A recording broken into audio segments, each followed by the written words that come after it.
اعوذ باللہ من الشیطان الرجیم، بسم اللہ الرحمن الرحیم۔ محترم سامعین اکرام، السلام علیکم ورحمۃ اللہ وبرکاتہ۔ امید ہے کہ آپ سب خیریت سے ہوں گے۔ اللہ پاک آپ کی ہر مشکل کو آسان فرمائے، اللہ پاک آپ کی ہر جائز حاجت کو پورا فرمائے، آمین۔ آج ہم بات کریں گے خواب میں اپنا یا کسی کا پرانا گھر دیکھنے کے حوالے سے۔ اس کی مختلف صورتیں ہیں اور ان کی مختلف تعبیریں ہیں۔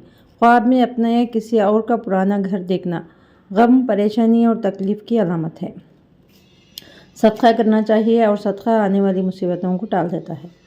خواب میں پرانے گھر کی ٹوٹی ہوئی دیوار دیکھنا یہ بھی نقصان کی علامت ہے، صدقہ کرنا چاہیے۔ خواب میں بدنما اور بدصورت گھر دیکھنا برے کاموں کا اور گناہوں کی طرف اشارہ ہے۔ خواب میں گھر تنگ ہونا لا علاج کرنے کی طرف اشارہ ہے۔ خواب میں نیا اور خوبصورت گھر دیکھنا،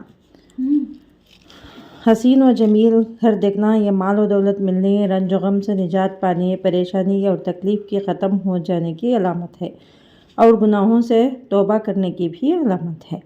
اگر آپ کو ہماری یہ ویڈیو پسند آئی ہے تو لائک کریں، صدقہ جاریہ سمجھ کر شیئر کریں، چینل پر نیو ہیں تو سبسکرائب کریں اور ساتھ میں دیے گئے گھنٹی کے نشان کو کلک کریں تاکہ ہماری نئی ویڈیو کی اپڈیٹ سب سے پہلے آپ کو مل سکے۔ جزاک اللہ خیر۔